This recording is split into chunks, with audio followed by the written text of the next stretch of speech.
हम्म, चलिए, कैसे हैं बाबू लोग, बताइए। बढ़िया है?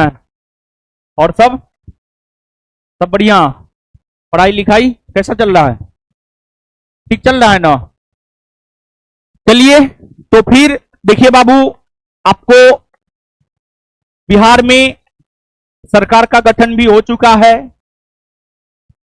और लगभग अगर कहा जाए तो पुरानी सरकार ही रिपीट हुई है।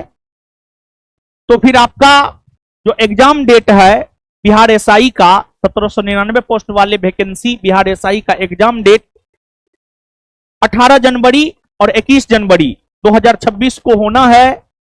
आप मान करके चलिए उस डेट में आपका एग्जाम हो जाएगा, क्योंकि कुछ भी बदलाव नहीं हुआ है। और जहां तक हमारी जानकारी है, बीपीएसएससी बोर्ड हमेशा जो कि बिहार दरोगा का परीक्षा कंडक्ट करवाती है, वो बहुत पंक्चुअल है। बहुत पंक्चुअल है मतलब समय पर एग्जाम कंडक्ट करवा लेती है। मतलब ऐसी बात नहीं है कि मतलब बिहार एसएससी नहीं है कि फॉर्म भराएगा, 1 साल तक फॉर्म में बढ़ाएगा, 2 साल तक उसमें सीट इंक्रीज होगा, अब 5 साल के बाद उसका परीक्षा होगा। ऐसा बीपीएसएससी बोर्ड नहीं करता है।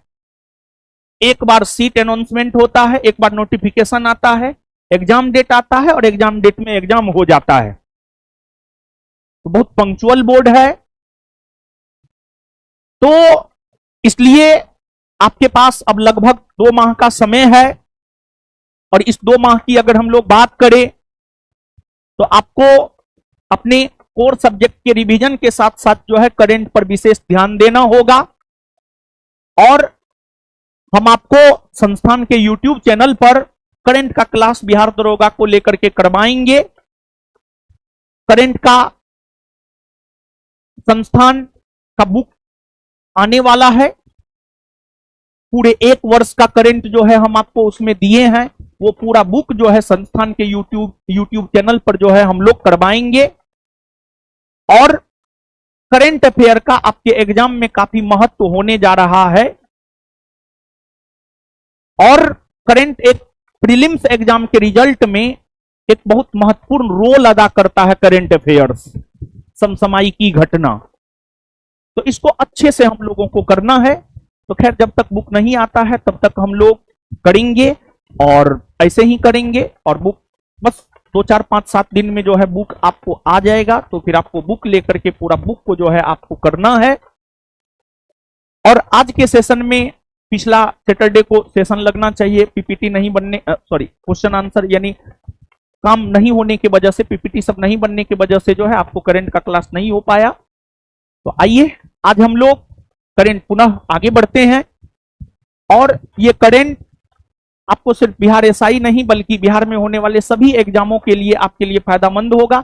आज के सेशन में मूलतः हम लोग 3 टॉपिक की चर्चा करेंगे। एक पुरस्कार की चर्चा करेंगे, पुरस्कार के बाद जो है एक आपको रामसर स्थल की चर्चा करेंगे, और एक आपको बिहार विधानसभा चुनाव 2025 की चर्चा करेंगे। ये 3 टॉपिक की चर्चा आज के सेशन में हम आपके साथ करने जा रहे हैं। तो सबसे पहले आज के सेशन में अगर देखा जाए तो हम आपके साथ बिहार विधानसभा चुनाव 2025 की चर्चा कर रहे हैं। बिहार विधानसभा चुनाव 2025 की चर्चा जो है सबसे पहले आज के सेशन में हम आपके साथ कर रहे हैं। और उसके बाद जो है आपको, उसके बाद अगर देखा जाए तो उसके बाद जो है आपको हम चर्चा करेंगे रामसर साइट्स की, और फिर बुकर और अंतरराष्ट्रीय बुकर पुरस्कार की चर्चा करेंगे। देखिए बाबू, विधानसभा चुनाव ब्रिटिश शासन के दौरान वर्ष 1935 ईस्वी में, ब्रिटिश शासन के दौरान अगर देखा जाए तो ब्रिटिश शासन के दौरान जो है वर्ष 1935 ईस्वी में एक अधिनियम पारित हुआ था जिसे हम लोग 1935 का भारत शासन अधिनियम कहते हैं। 1935 का भारत शासन अधिनियम कहते हैं। 1935 के भारत शासन अधिनियम में ही पहली बार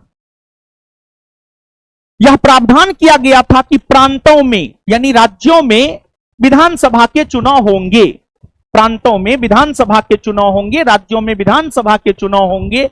यह घोषणा पहली बार 1935 के भारत शासन अधिनियम में किया गया था। इस घोषणा के तहत प्रांतों में पहली बार विधानसभा के चुनाव वर्ष 1937 ईस्वी में हुए। प्रांतों में पहली बार विधानसभा के चुनाव वर्ष 1937 ईस्वी में हुए। 1937 ईस्वी के समय भारत में 11 प्रांत हुआ करता था। जिस प्रकार आज हमारे देश भारत में 28 प्रांत है, उसी प्रकार 1937 ईस्वी के समय भारत में 11 प्रांत हुआ करता था। उन 11 प्रांतों में विधानसभा के चुनाव पहली बार 1937 ईस्वी में हुए। और बिहार में भी पहली बार, और ब्रिटिश शासन के दौरान 1937 ईस्वी में जो 11 प्रांत था, उन 11 प्रांतों में अपना एक बिहार प्रांत भी था। और बिहार प्रांत में भी पहली बार विधानसभा के चुनाव वर्ष 1937 ईस्वी में ही हुए हैं। बिहार प्रांत में भी पहली बार विधानसभा के चुनाव वर्ष 1937 ईस्वी में हुए हैं। उस चुनाव के बाद बिहार के प्रथम मुख्यमंत्री मोहम्मद यूनुस खान बने थे, लेकिन बाद में जाकर बिहार के प्रथम कांग्रेसी मुख्यमंत्री डॉक्टर श्री कृष्ण सिंह बने। डॉक्टर श्री कृष्ण सिंह बने और आजाद भारत में बिहार के प्रथम मुख्यमंत्री डॉक्टर श्री कृष्ण सिंह ही बने थे। और बिहार में विधानसभा का जो लेटेस्ट चुनाव है, बिहार में विधानसभा के लेटेस्ट चुनाव की अगर हम लोग बात करें तो वर्ष 2025 ईस्वी में हुई है। तो बिहार में विधानसभा के लेटेस्ट चुनाव वर्ष 2025 ईस्वी में हुई है। अब जहां तक विधानसभा चुनाव का सवाल है, जहां तक विधानसभा चुनाव का सवाल है, विधानसभा चुनाव इलेक्शन कमीशन ऑफ इंडिया के द्वारा करवाया जाता है। इलेक्शन कमीशन ऑफ इंडिया सिर्फ विधानसभा का चुनाव ही नहीं करवाता है, बल्कि जो इलेक्शन कमीशन ऑफ इंडिया होता है वो विधानसभा का चुनाव, लोकसभा का चुनाव, राज्यसभा का चुनाव, विधान परिषद का चुनाव, राष्ट्रपति का चुनाव, उपराष्ट्रपति का चुनाव, ये सभी चुनाव इलेक्शन कमीशन ऑफ इंडिया के द्वारा करवाया जाता है। यानी इलेक्शन कमीशन ऑफ इंडिया राष्ट्रपति, उपराष्ट्रपति, लोकसभा, राज्यसभा, विधानसभा, विधान परिषद का चुनाव करवाता है। और आपको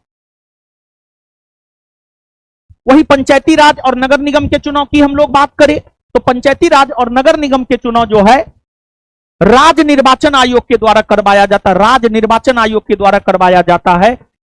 जो राज्य निर्वाचन आयोग की चर्चा भारतीय संविधान के अनुच्छेद 243 के में है। 243 के 243 के में राज्य निर्वाचन आयोग की चर्चा है, जो पंचायती राज और नगर निगम की चुनाव करवाता है। वही इलेक्शन कमीशन ऑफ इंडिया भी एक प्रकार का संवैधानिक संस्था है, जिसको लेकर हमारे संविधान के अनुच्छेद 324 में प्रावधान है। अनुच्छेद 324 यह कहता है कि भारत का एक निर्वाचन आयोग होगा। और जो भारत का निर्वाचन आयोग है, इसका गठन 25 जनवरी 1950 को हुआ है। और यही रीजन है कि 25 जनवरी को जो है राष्ट्रीय मतदाता दिवस के रूप में मनाया जाता है। और वर्तमान में निर्वाचन आयोग 3 सदस्यीय आयोग है, जिसमें एक मुख्य निर्वाचन आयुक्त तथा 2 अन्य निर्वाचन आयुक्त है। मुख्य निर्वाचन आयुक्त वर्तमान में ज्ञानेश कुमार है, जो कि क्रम संख्या से 26 में है, तथा 2 जो अन्य निर्वाचन आयुक्त है, एक है सुखबीर सिंह संधू और दूसरे है विवेक जोशी। हालिया दिनों में निर्वाचन आयोग के ऊपर कई सारे गंभीर आरोप लगाए गए हैं।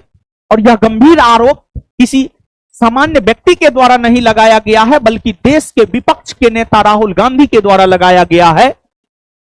और वे प्रूफ के साथ इलेक्शन कमीशन ऑफ इंडिया पर आरोप लगाए हैं, जिसका जवाब इलेक्शन कमीशन ऑफ इंडिया को देना चाहिए। परंतु इलेक्शन कमीशन ऑफ इंडिया ने सीधे तौर पर राहुल गांधी के सवालों का जवाब नहीं दिया है, जो कि दिया जाना चाहिए, क्योंकि राहुल गांधी भी विपक्ष के नेता हैं। और जहां तक लोकतंत्र का सवाल है, लोकतंत्र में जितना महत्व सत्ता पक्ष का है, उतना ही महत्व विपक्ष का है। बिना विपक्ष का एक स्वस्थ लोकतंत्र की कामना की ही नहीं जा सकती है। अब हम लोग बिहार विधानसभा चुनाव पर सीधे तौर पर आ जाते हैं। इलेक्शन कमीशन ऑफ इंडिया की हम लोग बात करें तो इलेक्शन कमीशन ऑफ इंडिया ने 6 अक्टूबर 2025 को बिहार विधानसभा चुनाव को लेकर नोटिफिकेशन जारी किया। इलेक्शन कमीशन ऑफ इंडिया ने 6 अक्टूबर 2025 को बिहार विधानसभा चुनाव को लेकर नोटिफिकेशन जारी किया और जैसे ही चुनाव को लेकर नोटिफिकेशन जारी हो जाता है वैसे ही आचार संहिता लागू हो जाता है और फिर आपको सारी शक्तियां चुनाव आयोग के पास चला जाता है। तो बिहार में चुनाव की घोषणा अगर देखी जाए तो बिहार में विधानसभा चुनाव के कार्यक्रम की घोषणा जो है आपको की गई है कब, तो इसकी घोषणा की गई है 6 अक्टूबर 2025। 6 अक्टूबर 2025। तो पहली बात यही ध्यान में रखना है कि बिहार विधानसभा चुनाव की घोषणा कब हुई है, तो 6 अक्टूबर 2025। इलेक्शन कमीशन ऑफ इंडिया ने यह घोषणा किया कि बिहार में विधानसभा के चुनाव 2 चरण में होंगे और बिहार में विधानसभा के चुनाव 2 चरण में हुए, जिसमें पहला चरण का चुनाव 6 नवंबर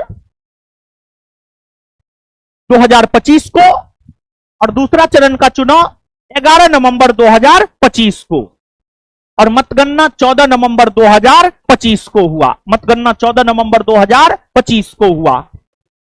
तो बिहार में विधानसभा के चुनाव इस प्रकार इस बार अगर देखा जाए तो बिहार में विधानसभा के चुनाव जो है आपको इस बार 2 चरण में हुए हैं। पहला चरण का 6 नवंबर 2025, पहला चरण की अगर हम लोग बात करें तो पहला चरण जो है आपको 6 नवंबर 2025 को और दूसरा चरण जो है आपको 11 नवंबर 2025 को। वही अगर देखा जाए तो पहला चरण में 121 विधानसभा सीटों के लिए चुनाव हुए और दूसरे चरण में जो है आपको 122 बिहार विधानसभा चुनाव के लिए विधानसभा सीटों के लिए जो है आपको चुनाव हुए।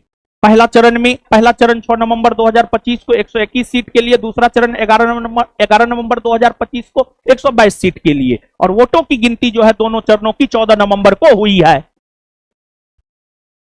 अब बाबू अगर देखा जाए तो जो बिहार है, बिहार में विधानसभा का कुल सीट है 243। अगर हम लोग बिहार की बात करें तो बिहार में विधानसभा का जो कुल सीट है वो है 243।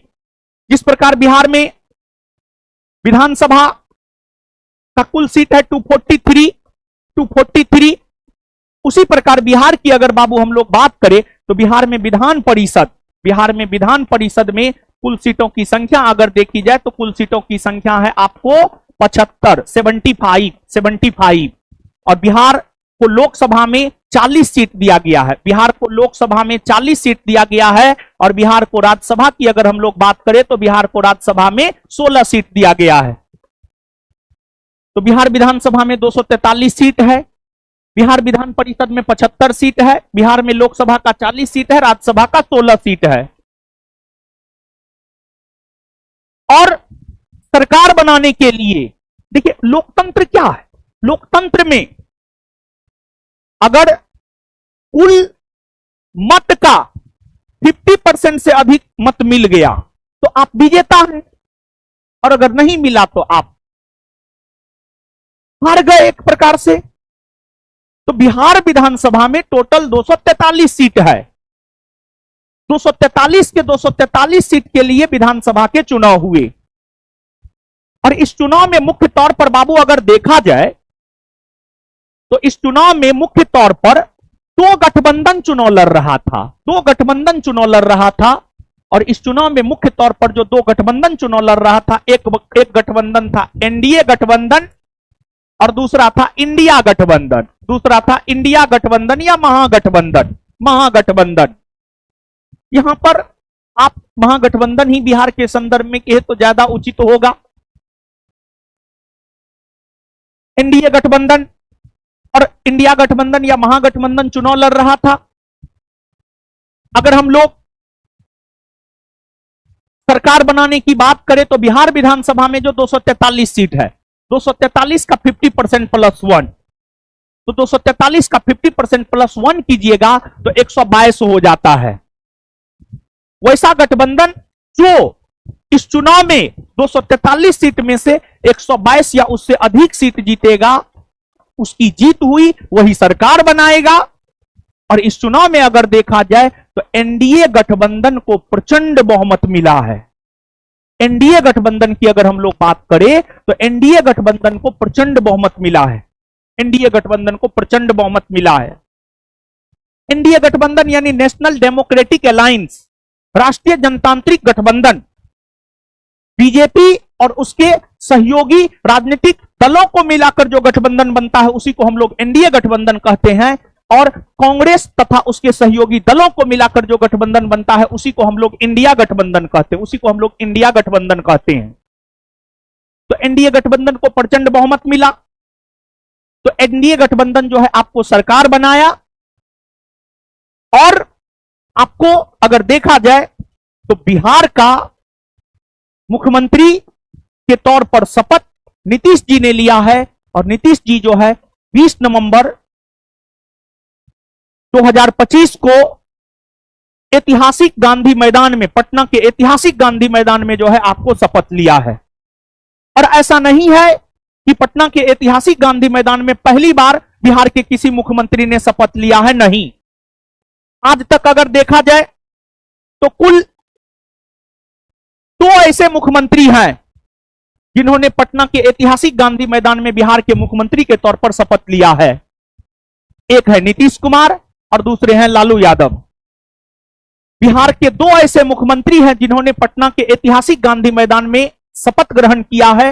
एक है लालू यादव और दूसरा अगर देखा जाए तो दूसरा है आपको नीतीश कुमार। दूसरा है आपको नीतीश कुमार। लालू यादव ने पटना के ऐतिहासिक गांधी मैदान में मुख्यमंत्री के रूप में शपथ वर्ष 1990 ईस्वी में लिया। और नीतीश कुमार की अगर हम लोग बात करें तो नीतीश कुमार ने पटना के ऐतिहासिक गांधी मैदान में 4 दफा शपथ लिया है। 4 दफा शपथ लिया है। 2005 में, 2010 में, 2015 में और 2025 में। 2025 में। और आज तक पटना के ऐतिहासिक गांधी मैदान में 5 बार शपथ ग्रहण हुआ है। 5 बार शपथ ग्रहण हुआ है, जिसमें 4 बार शपथ श्री नीतीश कुमार जी ने लिया है और 1 बार शपथ लालू यादव जी ने लिया है। लालू यादव जी ने 1990 में, वही नीतीश कुमार जो है 2005 में, 2010 में, 2015 में और 2025 में। तो पटना के ऐतिहासिक गांधी मैदान में आज तक 5 बार बिहार के मुख्यमंत्री का शपथ ग्रहण हो चुका है। और जहां तक नीतीश जी का सवाल है, नीतीश कुमार जी आपको 10वीं बार मुख्यमंत्री के रूप में इन्होंने शपथ लिया है। जहां तक नीतीश कुमार जी का सवाल है, नीतीश कुमार जी ने 10वीं बार मुख्यमंत्री के रूप में शपथ लिया है। 10वीं बार, 10वीं बार। नीतीश कुमार के जीवन को अगर हम लोग जाने, काफी संघर्षमय जीवन रहा है। और ऐसा नहीं है कि नीतीश जी को चुनाव में हार का सामना नहीं करना पड़ा है। आपको एक सामान्य सा गरीब परिवार में कहा जाए, नीतीश कुमार जी गुदरी के लाल हैं। बिहार में अनेकों गुदरी के लाल पैदा हुए हैं, उसमें नीतीश कुमार जी भी एक हैं।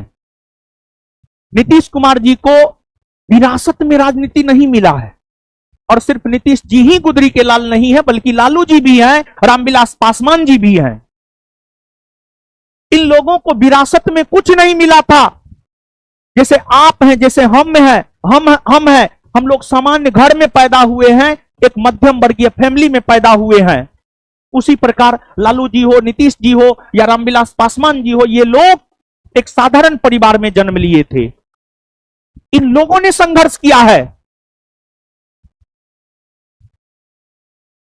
चिराग पासवान हो या तेजस्वी और तेज प्रताप हो, ये लोग तो सोना का चम्मच लेकर के पैदा हुए हैं। इन लोगों को तो राजनीति विरासत में मिली है।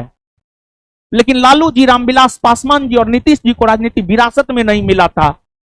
ये लोग जमीनी नेता हैं। जहां तक नीतीश जी का सवाल है,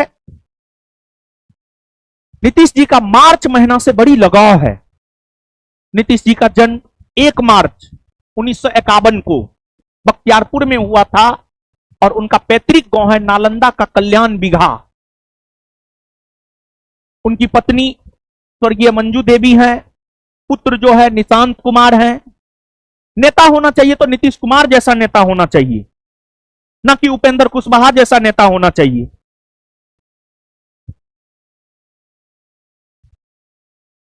नीतीश जी अगर चाहते तो अपने बेटा को उप मुख्यमंत्री बना सकते थे। अगर सच में परिवारवाद के खिलाफ आज तक कोई है तो वो नीतीश कुमार है। एकमात्र बेटा है निशांत कुमार। कुछ दिए हैं जी, कुछ नहीं दिए हैं। और एक बिहार के एक दूसरे नेता हैं उपेंद्र कुशवाहा जी, उनका तो कुछ कहना ही नहीं है। ना उनका बेटा चुनाव लड़ा, ना विधायक है, ना एमएलसी है, फिर भी मंत्री बन गया। तो मंत्री बन सकता, हमारे संविधान में ऐसा प्रावधान है। हमारे संविधान में एक अनुच्छेद है, अनुच्छेद 163 को विस्तार पूर्वक पढ़ेंगे तो उसी में इस बात का जिक्र है कि अगर कोई व्यक्ति ना तो विधानसभा का सदस्य है, ना ही विधान परिषद का सदस्य है, तो बिना विधानसभा और विधान परिषद के सदस्य बने बिना भी मंत्री बन सकता है। लेकिन मंत्री बनने के 6 माह के भीतर उसे विधानसभा या विधान परिषद दोनों में से किसी भी एक सदन की सदस्यता लेनी पड़ती है। तो जो उपेंद्र कुशवाहा के बेटा हैं वो इसलिए मंत्री बन गए हैं, भले वो किसी भी सदन के सदस्य नहीं है, फिर भी वो इसलिए मंत्री बन गए हैं क्योंकि हमारे संविधान में यह प्रावधान है बिना विधानसभा और विधान परिषद की सदस्यता के भी कोई भी व्यक्ति मंत्री बन सकता है। लेकिन मंत्री बनने के 6 माह के भीतर विधानसभा या विधान परिषद की सदस्यता लेनी आवश्यक होती है, इसलिए बन गए। सब लोग लालू यादव के परिवार पर परिवारवाद का आरोप लगाते हैं। आज एनडीए गठबंधन भी इंक्लूडिंग बीजेपी पार्टी भी परिवारवाद से अछूता नहीं रही है। तो अब परिवारवाद बिहार में या भारत की राजनीति में हमको नहीं लगता है कोई मुद्दा बनेगा। अब नहीं बनेगा। अब इसलिए परिवारवाद कोई मुद्दा नहीं बनेगा क्योंकि अब बीजेपी में भी परिवारवाद है, इसलिए अब परिवारवाद कोई मुद्दा बनने वाला नहीं है। तो किसी एक पर परिवारवाद का आरोप लगाना वर्तमान राजनीति के परिदृश्य में अब सही नहीं है। हर पार्टी परिवारवादी है, सिर्फ नीतीश कुमार को छोड़ करके। जदयू पार्टी को भी नहीं, नीतीश कुमार को छोड़ करके हर पार्टी और हर नेता परिवारवादी है।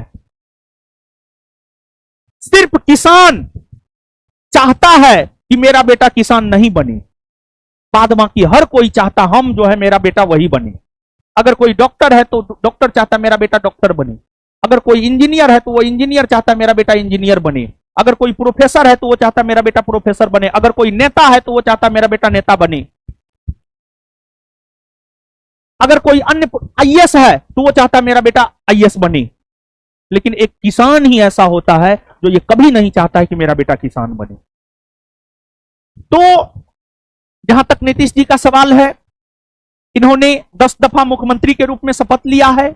इनका जन्म 1 मार्च 1951 को बख्तियारपुर में हुआ था और यह पहली बार विधानसभा का चुनाव हरनौत से 1977 ईस्वी में लड़े थे, हार गए। पहली बार जब चुनाव लड़े 1977 ईस्वी में हरनौत से हार गए चुनाव।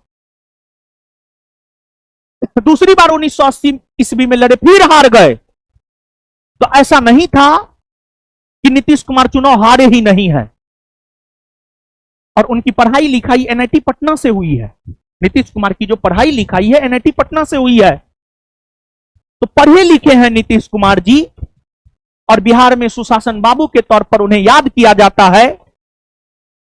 बिहार का जो इंफ्रास्ट्रक्चर है, विशेष तौर पर सड़क, पुल, पुलिया,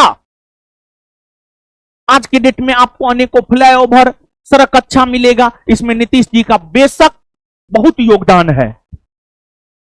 लेकिन नीतीश जी से एक शिकायत है। शिकायत यह है कि बिहार के शिक्षा व्यवस्था को ध्वस्त कर दिया गया है। और नीतीश जी ने शपथ ग्रहण के बाद यह स्टेटमेंट दिया कि हम बिहार को विकसित राज्यों की हम बिहार को सबसे अधिक विकसित राज्यों की श्रेणी में लाएंगे।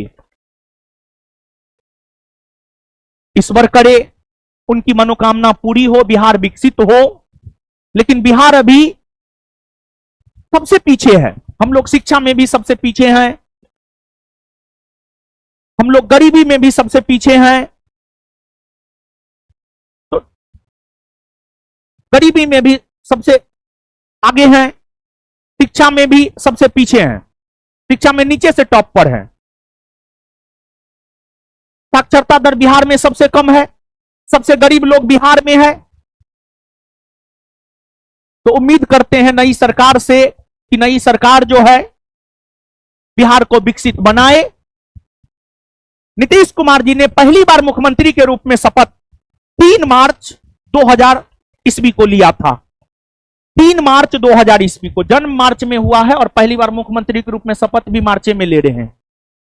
3 मार्च 2000 ईस्वी को नीतीश कुमार जी ने पहली बार मुख्यमंत्री के रूप में शपथ लिया, लेकिन वो मात्र 7 दिन तक मुख्यमंत्री बन पाए। 10 मार्च 2000 ईस्वी को उन्हें त्यागपत्र देना पड़ा, क्योंकि वो बहुमत हासिल नहीं कर पाए। पहली बार जब नीतीश जी बिहार के मुख्यमंत्री बने थे तो मात्र 7 दिन तक रहे थे, और उसके बाद फिर पुनः दूसरी बार 2005 में, तीसरी बार 2010 में, चौथी बार 2015 में, पांचवी बार भी 2015 में ही। फिर राजद से पल्ला हटा करके 2017 में फिर से मुख्यमंत्री पद के रूप में शपथ लिए। फिर आगे 2020 में, फिर 2025 में, 2020, फिर 2022, फिर 2025, 2024 में भी, हाँ 2025। तो मुख्यमंत्री नीतीश कुमार की अगर हम लोग बात करें तो मुख्यमंत्री नीतीश कुमार ने टोटल अगर देखा जाए तो 10 बार शपथ ग्रहण किया है, जिसमें पहली बार 2000 ईस्वी में और 10वीं बार 2025 ईस्वी में, 10वीं बार 2025 ईस्वी में। और नीतीश जी का बिहार के राजनीति में बेशक सराहनीय योगदान रहा है। नीतीश जी ने महिला सशक्तिकरण को बिहार में बढ़ावा दिया है। इसका एक एग्जाम्पल है, नीतीश जी ने ही वर्ष 2006 ईस्वी में बिहार में पंचायती राज संस्थाओं में महिलाओं को 50% तक आरक्षण दिया। नीतीश जी ने ही लड़कियों को साइकिल प्रोत्साहन के तौर पर देना शुरू किया, और नीतीश जी ने ही महिलाओं को पुरुष के हिंसा से बचाने के लिए 2016 ईस्वी में बिहार में शराबबंदी कानून को लागू किया। तो महिला सशक्तिकरण में श्री नीतीश कुमार, बिहार के संदर्भ में महिला सशक्तिकरण में श्री नीतीश कुमार जी का बहुत बड़ा योगदान है। लेकिन एक शिकायत है, एक शिकायत यह है कि हाल में जो नई सरकार बनी है, बिहार में मुख्यमंत्री सहित टोटल 36 मंत्री हो सकते हैं। बिहार में मुख्यमंत्री सहित टोटल 36 मंत्री हो सकते हैं। आप याद कीजिए, 91वां संविधान संशोधन 2003 में यह प्रावधान किया गया है कि किसी भी राज्य में मंत्रियों की संख्या उसके कुल विधानसभा सीट के 15% से अधिक नहीं होगा। तो बिहार विधानसभा में 243 सीट है, 243 का 15% अगर आप निकालिएगा तो 36 के आसपास आ जाएगा। तो बिहार में मंत्रियों की संख्या 36 हो सकती है, 36 हो सकती है, 36। 20 नवंबर 2025 को जो श्री नीतीश कुमार जी ने पटना के ऐतिहासिक गांधी मैदान में 10वीं बार बिहार के मुख्यमंत्री के तौर पर शपथ लिया है, उसमें अगर देखा जाए तो आपको टोटल मुख्यमंत्री सहित 27 मंत्री ने शपथ लिया है। मुख्यमंत्री सहित 27 मंत्री ने शपथ लिया है। और जब आप उस शपथ ग्रहण समारोह को सुनेंगे तो लगेगा मंत्रोच्चारण हो रहा है, क्योंकि एक साथ 5-6 मंत्री लोग जो है शपथ ले रहे थे। ठीक है, कभी यज्ञ और देखे हैं उसमें जो मंत्रोच्चारण होता है, 100 मंत्री एक साथ शपथ ले रहे थे। तो हाँ, डिप्टी सीएम, सीएम और डिप्टी सीएम को छोड़ करके तो टोटल 27 मंत्री शपथ लिए हैं। अभी भी 9 पद खाली है, 9 मंत्री पद खाली है। लेकिन नीतीश जी और एनडीए गठबंधन जिस मत के वजह से प्रचंड बहुमत हासिल किया है वो महिला मत है, वो महिला मत है। चुनाव की घोषणा से ठीक पहले जो 10,000 दिया गया वो बहुत काम किया है, और उस 10,000 ने महिला मतदान को बढ़ा दिया है। और आपको पता है बाबू, इस बार बिहार विधानसभा चुनाव में ऐतिहासिक मतदान हुआ है। अगर मतदान की हम लोग बात करें तो कुल मतदान प्रतिशत है 67.13%। कुल मतदान है 67.13%। लेकिन वही अगर हम लोग महिला मतदान की बात करें तो महिला मतदान प्रतिशत है 71.77%। और पुरुष मतदान प्रतिशत की अगर हम लोग प्रतिशत की बात करें तो पुरुष मतदान प्रतिशत है 62.73%। लगभग 10%, मतलब पुरुष के तुलना में महिला ज्यादा जागरूक हो गई है। और महिला को ज्यादा जागरूक किया है 10,000।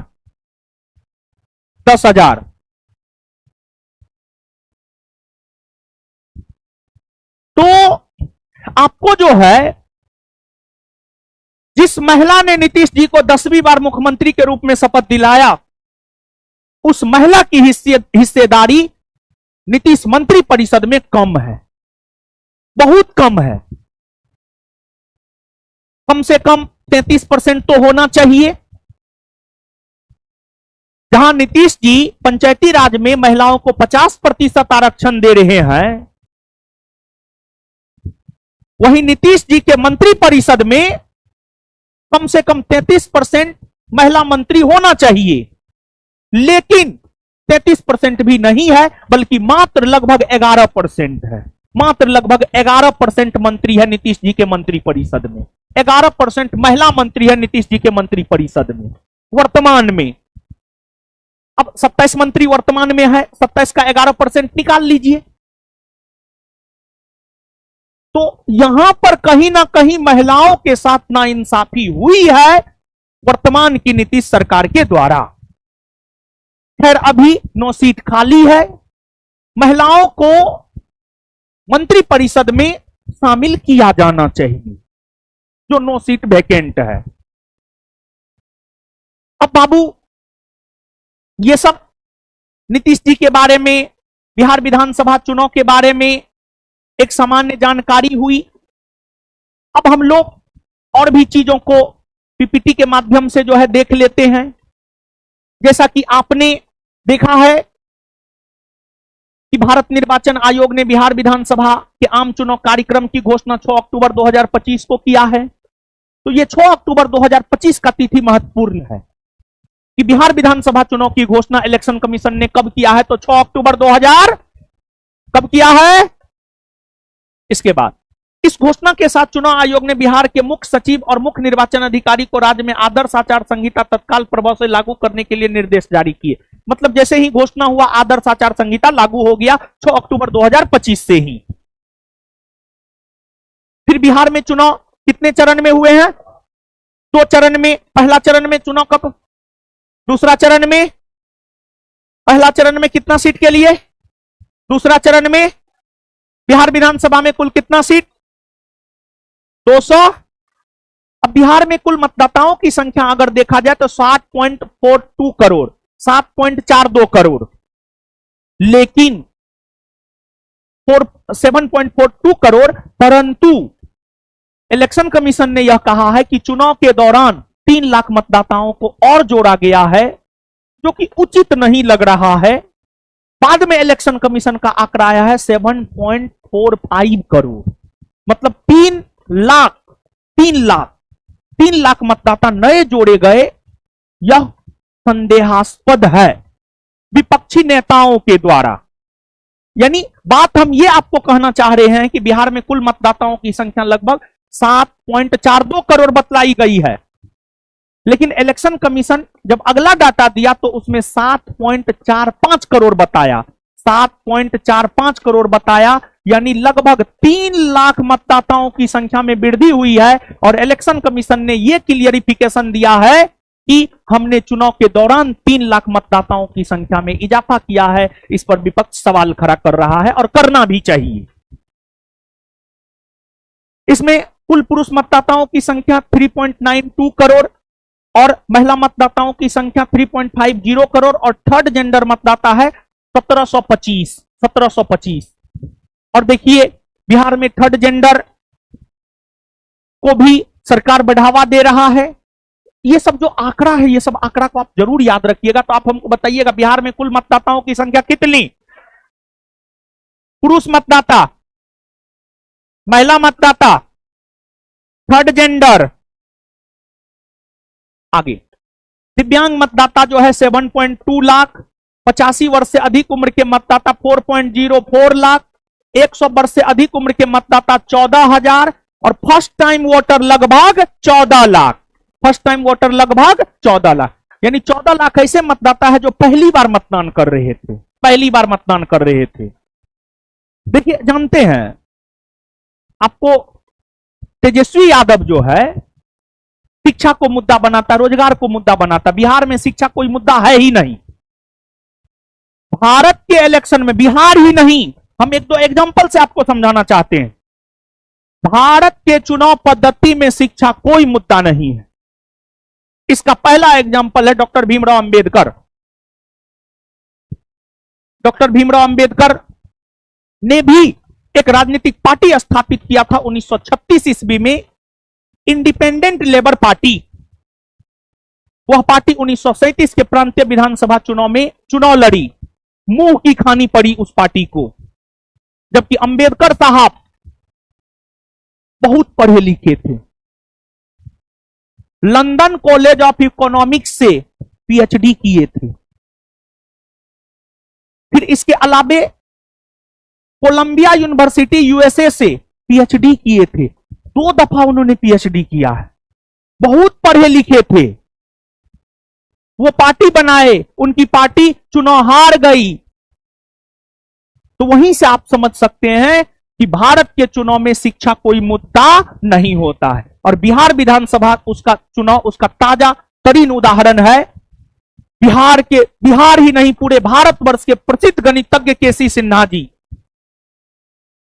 सिन्हा जी, इतना अनुभव सामाजिक जीवन में, शैक्षणिक जीवन में, इतना अनुभव, फिर भी वो चुनाव हार गए। अगर शिक्षा प्रशांत किशोर, तो सब शिक्षित लोग को ही, रिटायर्ड आईएएस आईपीएस ब्यूरोक्रेट को चुनाव मैदान में उतारे, एक भी चुनाव नहीं जीत पाए। तो तेजस्वी यादव अरे कुछ भी है तो मतलब बच्चा है, एक प्रकार से कहा। ठीक है, मेरा उम्र 31-32 बरस हुआ, उसका 36-37 बरस हुआ है, तो हमको कितना बुद्धि, हमसे 5 बरस 6 बरस ज्यादा बड़ा है, तो बुद्धि तो मेरे जैसा ही होगा। जैसे हमको लगता है कि मेरा विद्यार्थी एकदम, पता नहीं मेरा विद्यार्थी जो है हमको बहुत मानता है, लेकिन ऐसा है नहीं। वैसे तेजस्वी युवा है, उसका सोच युवा जैसा, उसको लगता है कि हम युवा कह करके युवा का मत ले लेंगे। अरे युवा, आज का युवा बहुत तेज है, चाहे वो विद्यार्थी हो या कोई भी हो करेगा, मतदान करने कोई नहीं जाएगा। युवा मतदान करने नहीं जाता है। क्या वो लोग मतदान करने गए बताइए? बहुत कम। जबकि लोकतंत्र में मतदान बहुत महत्वपूर्ण है, समझ गए? तो आप मतदान करने नहीं जाते हैं। और दूसरी बात, बिहार में सामाजिक समीकरण सब बहुत काम करता है, जाति धर्म ये सब बहुत काम करता है। और ये फ्री स्कीम वो तो और ज्यादा काम करता है, फ्री स्कीम और भी ज्यादा काम करता है बिहार में, समझ गए ना? और कुल विधानसभा सीट आपने देखा ही, अब देखिए दल और गठबंधन, किस गठबंधन में किस पार्टी ने कितना सीट पर चुनाव लड़ा। तो एनडीए गठबंधन, राष्ट्रीय जनतांत्रिक गठबंधन, इस गठबंधन में भारतीय जनता पार्टी जिसका चुनाव चिन्ह कमल है, इसने 101 सीट पर चुनाव लड़ा। जनता दल यूनाइटेड जिसका चुनाव चिन्ह तीर है, इसने 101 सीट पर चुनाव लड़ा। लोक जनशक्ति पार्टी रामविलास जिसका चुनाव चिन्ह हेलीकॉप्टर है, इसने 29 सीट पर चुनाव लड़ा। हिंदुस्तानी अवामी मोर्चा सेक्युलर कराही है, इसका चुनाव चिन्ह, इन्होंने 6 सीट पर चुनाव लड़ा। और राष्ट्रीय लोक मोर्चा जिसका चुनाव चिन्ह सिलेंडर है, 1 सीट पर चुनाव लड़ा। निर्दलीय 1 सीट पर चुनाव लड़ा। तो ये इतना सीट पर चुनाव लड़े। इसमें हिंदुस्तानी अवामी मोर्चा जीतन राम मांझी की पार्टी और राष्ट्रीय लोक मोर्चा दल की जो है आपको उपेंद्र कुशवाहा की पार्टी, इन दोनों से बड़ा परिवारवादी तो कोई ही नहीं सकता है। एगो अपने कन्या को टिकट दे रहा है, एगो अपने समधन को टिकट दे रहा है। ये दोनों जीतन राम मांझी और उपेंद्र दोनों अपना अपना बेटा को मंत्री बना दिया, समझे। तो अब ये सब कैसे परिवारवाद करेगा, हमको तो ही नहीं समझ में आ रहा है। हमको तो इसी बात का चिंता है।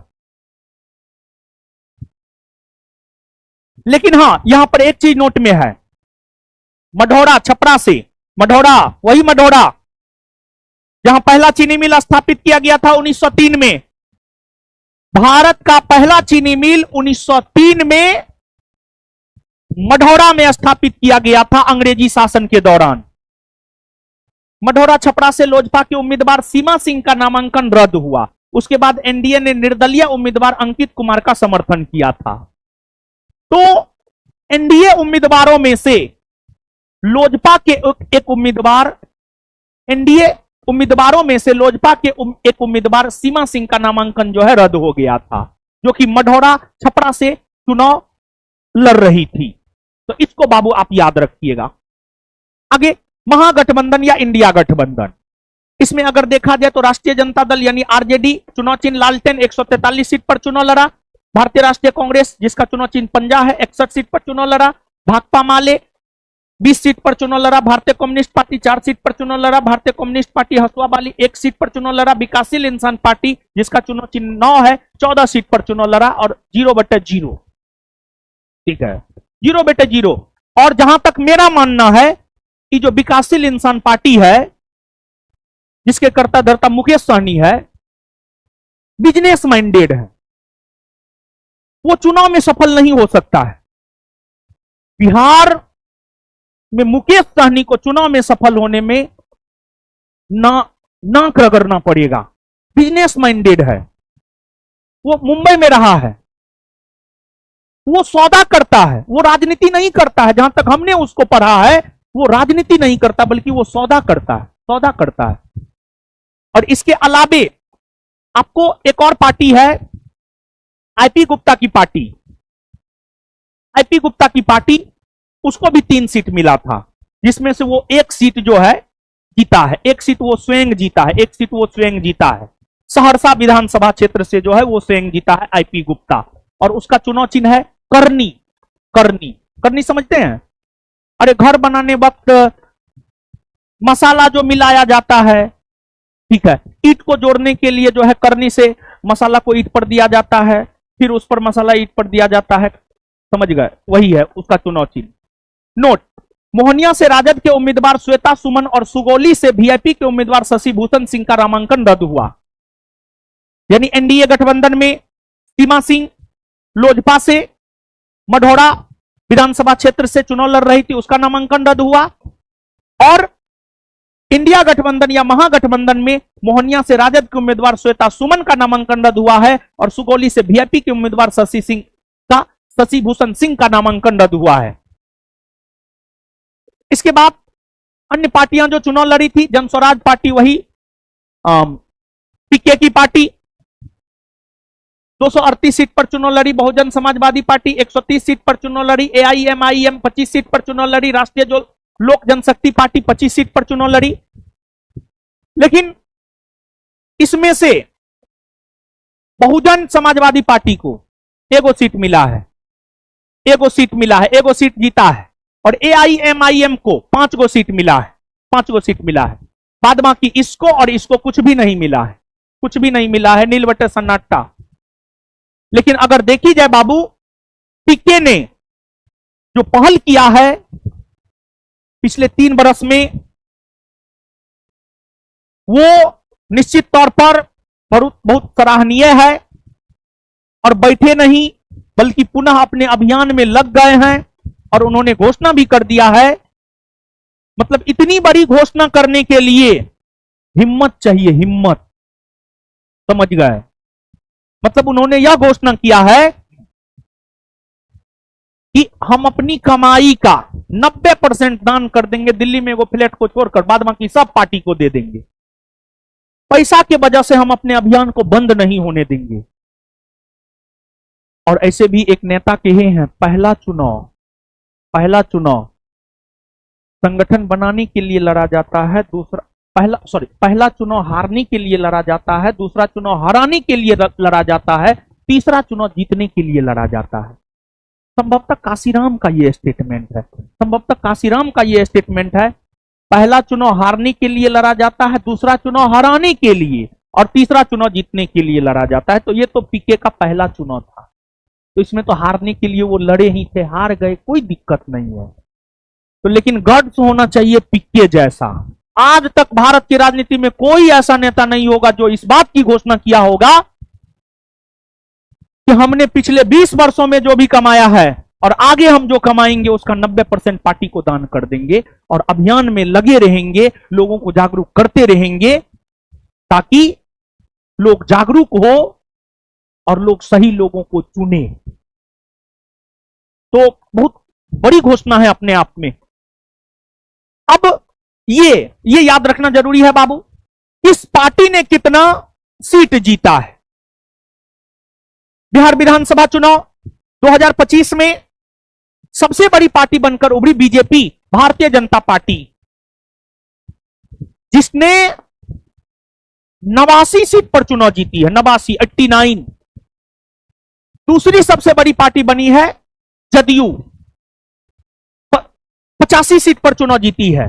और तीसरी राजद, राष्ट्रीय जनता दल, 25 सीट पर चुनाव जीती है, जो कि शर्मनाक हार के बराबर है। जो पार्टी पिछली बार 75 सीट के आसपास जीती थी, वो 25 पर आ गई है। तो बेशक ये बहुत बड़ी हार है अपने आप में, लेकिन फिर भी विपक्षी पार्टी का दर्जा प्राप्त करने के लिए कुल विधानसभा सीट का 10% सीट जितना होता है विपक्षी पार्टी। देखिए, बिहार में विधानसभा सीट है 243, और विपक्षी पार्टी का दर्जा प्राप्त करने के लिए कुल सीट का 10% सीट जितना होता है, तो आपको 24.3 यानी आपको 25 सीट जितना होता है विपक्षी पार्टी का दर्जा प्राप्त करने के लिए। तो राजद को जो है 25 सीट मिला है, तो राजद बिहार विधानसभा में मुख्य विपक्षी दल बना है 25 सीट के साथ। और राजद विधायक दल के नेताओं ने अपना नेता तेजस्वी यादव को चुना है, तो फिर से विपक्ष के नेता तेजस्वी यादव ही बनेंगे। तो आपको यहां पर आप देख सकते हैं, Bharatiya Janata party 89 seat, Janata Dal United 85, राष्ट्रीय जनता दल 25, लोजपा रामविलास पासवान 19, भारतीय राष्ट्रीय कांग्रेस 6, AIMIM 5, हिंदुस्तानी अवामी मोर्चा सेक्युलर 5, राष्ट्रीय लोक मोर्चा 4 और CPIML 2। ये सीट जीत का विवरण है। फिर इसके बाद बहुजन समाजवादी पार्टी भी एक सीट जीती है, अब मतदान, जहां तक कुल मतदान का सवाल है, कुल मतदान है 67.13%। इसमें सुधार कर लीजिएगा बाबू आप थोड़ा सा। पुरुष मतदाता की अगर हम लोग बात करें तो पेपर का हम माने तो 62.73%, और महिला मतदान जो है 71.77%। 71.77%, इसमें सुधार कर लीजिएगा। पेपर की अगर हम माने तो ये है, अन्य जगह पर ये है, तो थोड़ा सा ही अंतर है, समझ गए ना। तो पेपर के अकॉर्डिंग, हिंदुस्तान पेपर के अकॉर्डिंग, हिंदुस्तान पेपर पर हमको थोड़ा सा ज्यादा विश्वास होता है, उसके अकॉर्डिंग देखा जाए तो ये। ठीक है ना, इसको आप याद रखिएगा। मतदान प्रतिशत बाबू याद रखना है, महिला मतदान स्पेशली याद रखना है। तो कुल मतदान प्रतिशत कितना है? 67.13%। कुल मतदान प्रतिशत कितना है? 67.13%। कुल मतदान प्रतिशत पुरुष मतदान, पुरुष मतदान, महिला मतदान, महिला मतदान कटिहार में सर्वाधिक 78.63% मतदान हुआ है, यानी 78.63% मतदान हुआ है कटिहार में। तो सबसे ज्यादा मतदान कटिहार में हुआ है। पटना में सिर्फ 55.02% मतदान हुआ है, जबकि दीघा विधानसभा सीट पर केवल 39.10% मतदान हुआ है। सबसे अधिक वोटों से जीत जदयू के कलाधर प्रसाद मंडल को मिला है 73,572 मत से, और सबसे कम वोटों के अंतर से जीता है जदयू का ही राधा चरण सिंह, मात्र 27 मत से जीता है, मात्र 27 मत से जीता है। तो आप हमको बताइएगा सबसे ज्यादा मतदान कहां हुआ है? सबसे ज्यादा मतदान कितना परसेंट? कितना परसेंट? और दीघा विधानसभा क्षेत्र में केवल कितना मतदान, कितना मतदान हुआ है? और पटना में सबसे अधिक वोटों से जीता है कौन? सबसे अधिक वोटों के अंतर से कौन जीता है? कलाधर प्रसाद मंडल। और सबसे कम वोटों के अंतर से कौन जीता है? कौन जीता है? अभी इसके बाद इलेक्शन कमीशन ऑफ इंडिया के बारे में है। इसकी स्थापना हमने आपको बतलाया था 25 जनवरी 1950 को। इसका मुख्यालय नई दिल्ली में है। वर्तमान मुख्य चुनाव आयुक्त ज्ञानेश कुमार है, जो कि 26 में है। दो अन्य चुनाव आयुक्त डॉक्टर विवेक जोशी और सुखबीर सिंह संधू है। ये सब बात हम आपको बताए थे। एक पोलिंग बूथ पर 1200 से ज्यादा वोटर नहीं होगा। पहले अधिकतम 1500 होता था, लेकिन अब जो है 1200 से ज्यादा वोटर नहीं होगा। सभी पोलिंग बूथों पर 100% वेबकास्टिंग होगी। विशेष गहन पुनरीक्षण एसआईआर का सफल समापन हुआ, लेकिन एसआईआर का जहां तक सवाल है वो संदेह के घेरे में है।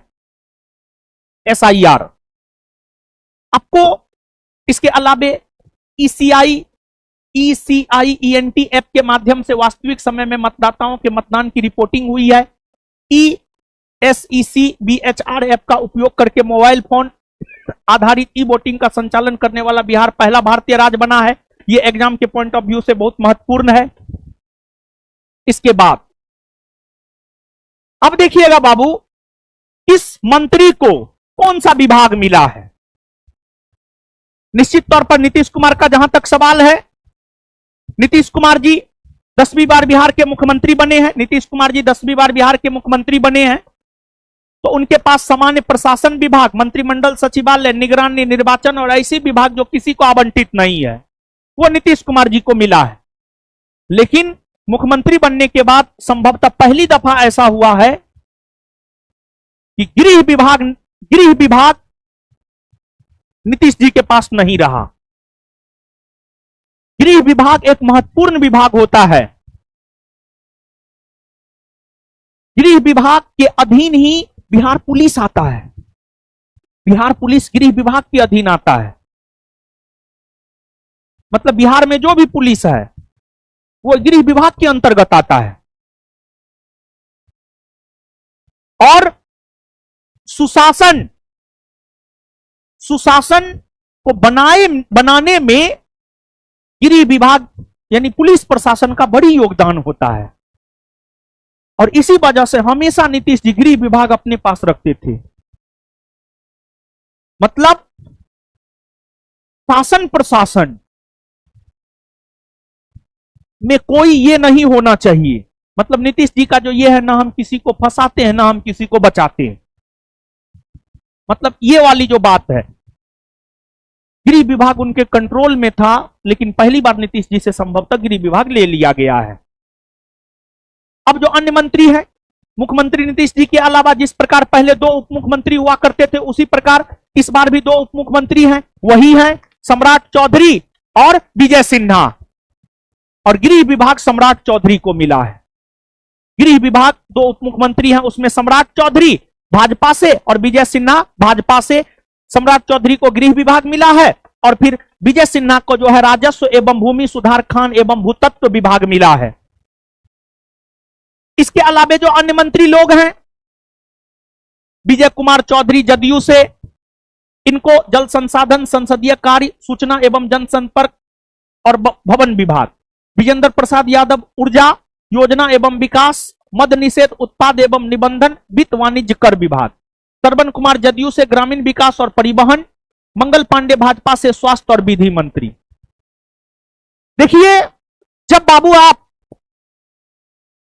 नीतीश जी के इस नए मंत्रिमंडल को देखेंगे तो आपको एक बात का आभास होगा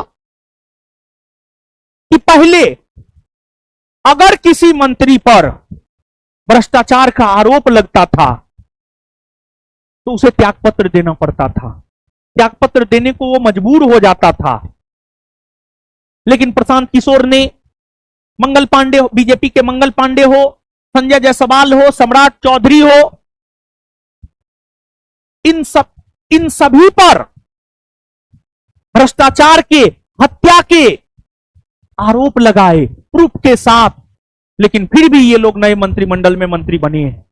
मतलब जिस प्रकार परिवारवाद अब कोई मुद्दा नहीं रहा, वही भ्रष्टाचार भी कोई मुद्दा नहीं रहा है, भ्रष्टाचार भी कोई मुद्दा नहीं रहा है। वही जदयू से अशोक चौधरी, जदयू से अशोक चौधरी पर बहुत गंभीर आरोप लगाए गए हैं भ्रष्टाचार के, लेकिन फिर भी वो मंत्री बने हैं। मतलब अब चुनाव में भ्रष्टाचार भी कोई बहुत बड़ा मुद्दा नहीं रहा। पीके का एक स्टेटमेंट है, लालू यादव से ज्यादा चोर तो बीजेपी है, बीजेपी तो संस्थागत चोरी करता है। ये पीके का स्टेटमेंट है, मेरा ना है। प्रशांत किशोर का स्टेटमेंट है, मेरा नहीं है। बीजेपी में संस्थागत रूप से चोरी होती है, ऐसा पीके का कहना है, प्रशांत किशोर का कहना, मेरा नहीं कहना है, ठीक है ना। दिलीप जायसवाल भाजपा उद्योग मंत्रालय मिला है, अशोक चौधरी ग्रामीण कार्य मंत्रालय मिला है। इस अशोक चौधरी के वजह से ही नीतीश जी के मंत्रियों को गांव में खदेड़ा गया कि गांव में रोड नहीं बना है, लेकिन फिर भी इनको मंत्री बनाया गया है। ठीक ही है, अब हमारे मंत्री है तो माननीय है, सम्माननीय है। लेसी सिंह जदयू से खाद्य एवं उपभोक्ता संरक्षण मंत्रालय, मदन सहनी जदयू से समाज कल्याण, नितिन नवीन भाजपा से पथ निर्माण, नगर विकास एवं आवास, रामकृपाल यादव भाजपा से कृषि, डॉक्टर संतोष कुमार सुमन हम से लघु जल संसाधन मंत्रालय। यही है जीतन राम मांझी का बेटा, यही है बेटा जीतन राम मांझी का।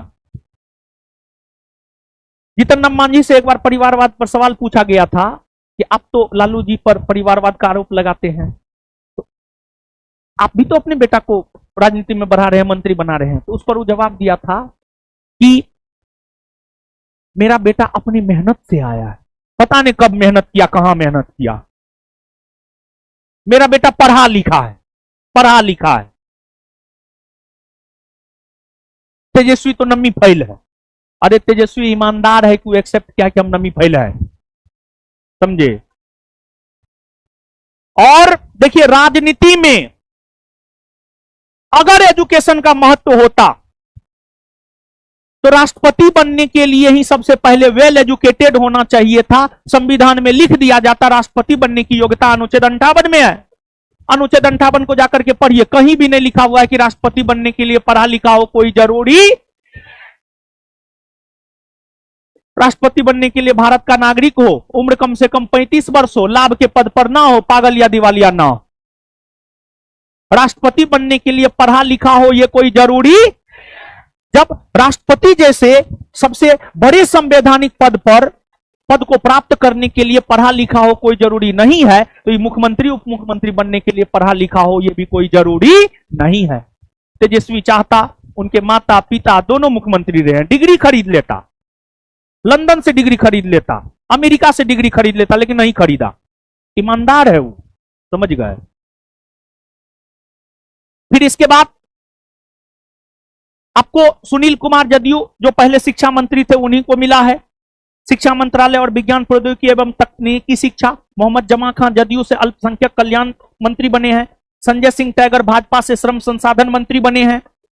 फिर अरुण शंकर प्रसाद भाजपा से पर्यटन और कला संस्कृति एवं युवा मंत्री, नारायण प्रसाद भाजपा से आपदा प्रबंधन, रमा निषाद भाजपा से पिछड़ा वर्ग एवं अति पिछड़ा वर्ग कल्याण, सुरेंद्र मेहता भाजपा से पशु एवं मत्स्य संसाधन, लखेंद्र रोशन भाजपा से अनुसूचित जाति एवं अनुसूचित जनजाति कल्याण, श्रेयसी सिंह भाजपा से सूचना प्रौद्योगिकी और खेल मंत्री बनी है, खेल से संबंधित भी है।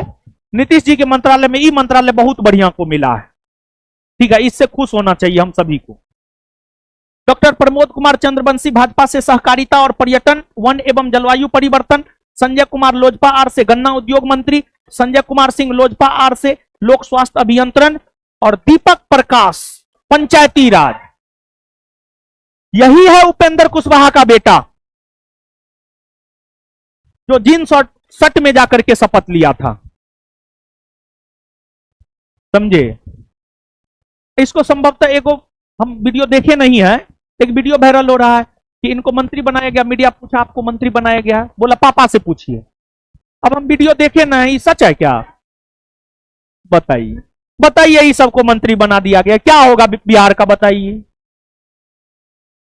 श्रेयसी सिंह खेल से संबंधित है, इसको खेल मंत्रालय दिया गया है, बहुत बढ़िया बात है कि खेल में विकास होगा।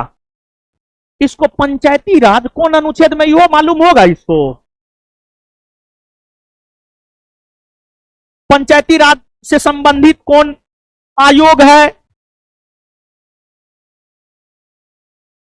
पंचायती राज को कौन संवैधानिक संशोधन के तहत जो है संवैधानिक दर्जा दिया गया, यो इसको मालूम होगा?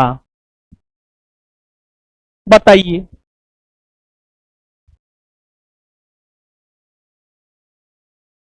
चलिए, तो ये हुआ बिहार विधानसभा चुनाव विस्तार से।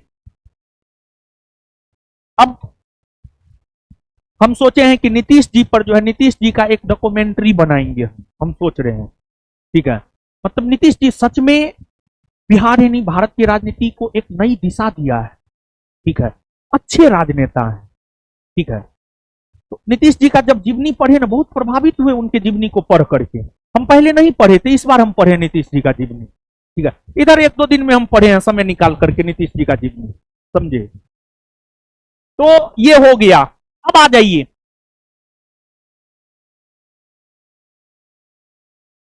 रामसर स्थल, बिहार का रामसर स्थल। बिहार के रामसर स्थल के बारे में जान लेते हैं हम लोग, पुनः बुकर और अंतरराष्ट्रीय बुकर पुरस्कार के बारे में जान लेंगे, फिर हम लोग क्वेश्चन आंसर कर लेंगे, फिर खत्म हो जाएगा। फिर हम आपको इसका टेलीग्राम पर जो है पीडीएफ भी सेंड कर देंगे, ठीक है। आप सब लोग देख लीजिएगा, समझिएगा बाबू। अब आप देखिए बाबू, ईरान में एक शहर है रामसर। ईरान के रामसर में 1971 ईस्वी में एक सम्मेलन हुआ था, रामसर कन्वेंशन।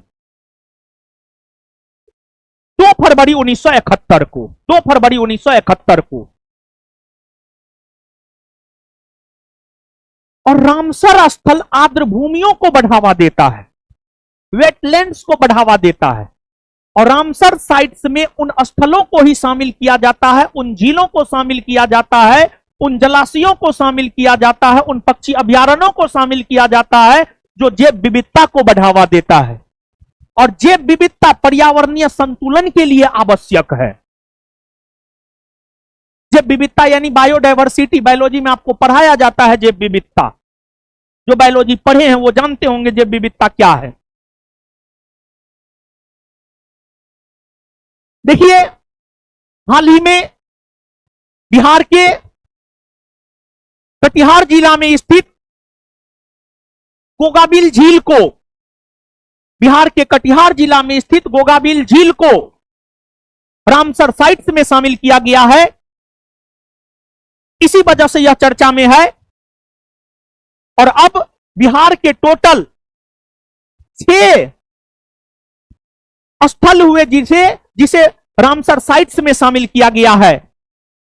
उसमें बिहार का प्रथम स्थल बेगूसराय का कांवरताल झील है, जिसे रामसर साइट्स में शामिल किया गया है। फिर जमुई का नागी पक्षी अभयारण्य, जमुई का नकटी पक्षी अभयारण्य, बक्सर का गोकुल जलाशय और पश्चिमी चंपारण का उदयपुर झील। और कटिहार का गोगाबिल झील। एक बार पुनः सुन लें आप, बेगूसराय का कांवरताल झील, जमुई का नागी पक्षी अभयारण्य, जमुई का नकटी पक्षी अभयारण्य, बक्सर का गोकुल जलाशय, पश्चिमी चंपारण का उदयपुर झील और कटिहार का गोगाबिल झील। यह बिहार के 6 स्थल है जिसे रामसर साइट्स में शामिल किया गया है। तो वही चीज जो है आपको यहां पर बाबू देखने को मिलेगा, बिहार के रामसर स्थल। बिहार में कुल 6 रामसर स्थल है, जो राज्यों में तमिलनाडु और उत्तर प्रदेश के बाद तीसरे स्थान पर है। एक बात जानिए बाबू, रामसर साइट्स में सबसे ज्यादा स्थल तमिलनाडु के शामिल है। तमिलनाडु के बाद उत्तर प्रदेश, उत्तर प्रदेश के बाद अपना बिहार। और बिहार के जो 6 स्थल है वही है जो हमने आपको बताया है। पहला क्या है बताइए बाबू, दूसरा, तीसरा, चौथा, पांचवा, छठा। अब आगे कांवर झील बेगूसराय, यह भारत की 39वीं रामसर स्थल है जिसे बिहार की पहली रामसर स्थल है। यह एशिया की सबसे बड़ी गोखुर झील है, ऑक्सबो झील है। इसका निर्माण बूढ़ी गंडक नदी की धारा बदलने के कारण हुआ है। इसको मतलब घोषित क्षेत्र 2020 में इसे रामसर साइट में 2020 में शामिल किया गया था और 2620 हेक्टेयर में फैला हुआ है। फिर नागी पक्षी अभयारण्य जमुई में है, यह मानव निर्मित आर्द्र भूमि है। यह भारत का 81वां रामसर स्थल है और बिहार का दूसरा रामसर स्थल है और इसे 2023 में घोषित किया गया है और 2058 हेक्टेयर में यह फैला हुआ है। नकटी पक्षी अभयारण्य जमुई में है, यह भी मानव निर्मित आर्द्र भूमि है। यह भारत का 82वां रामसर स्थल है और बिहार का तीसरा और इसे 2023 में घोषित किया गया है। यह 332.6 हेक्टेयर में फैला हुआ है। गोकुल जलाशय बक्सर में, यह भारत का 92वां और बिहार का चौथा रामसर स्थल है और इसे 2025 में घोषित किया गया है और यह 448 हेक्टेयर में फैला हुआ है। फिर उदयपुर झील पश्चिमी चंपारण में है, यह भारत का 93वां और बिहार का 5वां रामसर स्थल है और इसे वर्ष 2025 में घोषित किया गया है। यह 319 हेक्टेयर में फैला हुआ है। फिर गोगाबिल झील कटिहार में है, यह भारत का 94वां रामसर स्थल है और बिहार का 6ठा। यह एक ऑक्सबो प्रकार की आर्द्र भूमि है। इसे 2025 में घोषित किया गया है। अक्टूबर 2025 में यह 86.6 हेक्टेयर में फैला हुआ है। इसे राज्य का पहला सामुदायिक रिजर्व घोषित किया जा चुका है। यह रामसर स्थल के बारे में हुआ बाबू, ठीक है ना। अब इसके बाद अगर देखा जाए तो अब इसके बाद हम लोगों को जो है एक चीज जानना है। देखिए, जिस प्रकार आपको 71वीं बीपीएससी प्रीलिम्स टेस्ट में संस्थान का बेहद शानदार प्रदर्शन रहा। एग्जाम में इतना शानदार क्वेश्चन होने के बावजूद भी मात्र टेस्ट से 100+ क्वेश्चन लड़ाए थे प्रीलिम्स एग्जाम में 71वीं बीपीएससी में। तो उसी की अपार सफलता के बाद 71वीं बीपीएससी मेंस का भी टेस्ट प्रारंभ हो रहा है और यह टेस्ट 23 नवंबर यानी कल से प्रारंभ हो रहा है। इसका समय है 2 से 4, 2 बजे से 5 बजे तक, ठीक है, 2 बजे से 5 बजे तक इसका समय है, समझ गए। तो अब हम लोग आ जाते हैं बाबू यहां पर। फिर 72वीं फाउंडेशन बैच 2 दिसंबर 2025 से शुरू हो रहा है। बीपीएससी में भी संस्थान जो है अब अपना मतलब झंडा गाड़ रहा है धीरे धीरे, अच्छे प्रदर्शन के साथ, अच्छे क्वालिटी कंटेंट और टीम के साथ। तो अब देखिएगा बुकर पुरस्कार 2025। देखिए बाबू, बुकर पुरस्कार और अंतरराष्ट्रीय बुकर पुरस्कार, बुकर पुरस्कार और अंतरराष्ट्रीय बुकर पुरस्कार।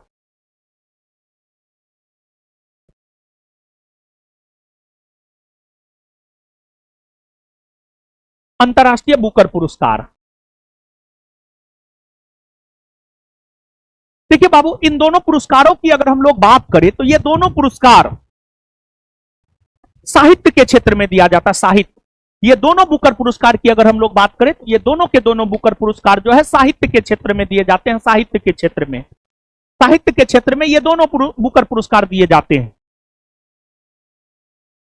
बुकर पुरस्कार की शुरुआत वर्ष 1969 ईस्वी से हुई है। अंतर्राष्ट्रीय बुकर पुरस्कार की शुरुआत वर्ष 2005 ईस्वी से हुई है। बुकर पुरस्कार की अगर हम लोग बात करें तो यह पुरस्कार सिर्फ अंग्रेजी भाषा में छपे साहित्य के लिए दिया जाता है। लेकिन यह बुकर पुरस्कार, इसी अंतर्राष्ट्रीय बुकर पुरस्कार किसी भी भाषा में छपे परंतु अंग्रेजी में अनुवादित साहित्य के लिए दिया जाता है। बुकर पुरस्कार जिसकी शुरुआत 1969 ईस्वी से हुई है, यह सिर्फ अंग्रेजी भाषा में छपे साहित्य के लिए दी जाती है। सिर्फ अंग्रेजी भाषा में छपे साहित्य के लिए दी जाती है। लेकिन अंतर्राष्ट्रीय बुकर पुरस्कार किसी भी भाषा में छपे और अंग्रेजी में अनुवादित साहित्य के लिए दी जाती है। जैसे 2025 का ही अंतर्राष्ट्रीय बुकर पुरस्कार हार्ट लैंप नामक साहित्य को मिला है, बानू मुश्ताक, जो कि कौन भाषा का साहित्य? कन्नड़ भाषा का साहित्य है। बात समझिएगा, इस एग्जांपल से आप समझिएगा बात। बुकर पुरस्कार सिर्फ अंग्रेजी भाषा में लिखे गए साहित्य को लेकर दिया जाता है। लेकिन अंतर्राष्ट्रीय बुकर पुरस्कार किसी भी भाषा में छपे साहित्य, लेकिन उसका अनुवाद अंग्रेजी में किया हुआ हो, उसको दिया जाता है। जैसे कि इसी बार 2025 की ही अगर हम लोग बात करें तो 2025 का जो अंतर्राष्ट्रीय बुकर पुरस्कार है, हार्ट लैंप नामक साहित्य को मिला। हार्ट लैंप नामक साहित्य को मिला है। और हार्ट लैंप के रचयिता बानू मुश्ताक है। यह कन्नड़ भाषा का साहित्य है। और इसका अंग्रेजी में अनुवाद अगर देखा जाए तो दीपा अवस्थी के द्वारा इसका अंग्रेजी में अनुवाद किया गया है।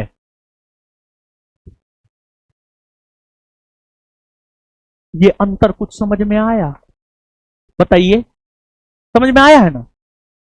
जिस प्रकार अंतर्राष्ट्रीय बुकर पुरस्कार 2025 हार्ट लैंप नामक उपन्यास को मिला है, जिसके रचयिता बानू मुश्ताक है, जिसका अंग्रेजी में अनुवाद दीपा अवस्थी ने किया है, उसी प्रकार से बाबू अगर हम लोग देखें तो 2025 का जो बुकर पुरस्कार है, 2025 का जो बुकर पुरस्कार है, 2025 के बुकर पुरस्कार की अगर हम लोग बात करें तो यह मिला है डेविड सेजेले को, जो कि हंगेरियन ब्रिटिश लेखक है। और उन्हें यह पुरस्कार फ्लैश नामक साहित्य के लिए मिला है। और फ्लैश उपन्यास में जो है, एक गरीब व्यक्ति है जो हंगरी से लंदन जाता है धन की प्राप्ति को लेकर, धनवान बनने को लेकर।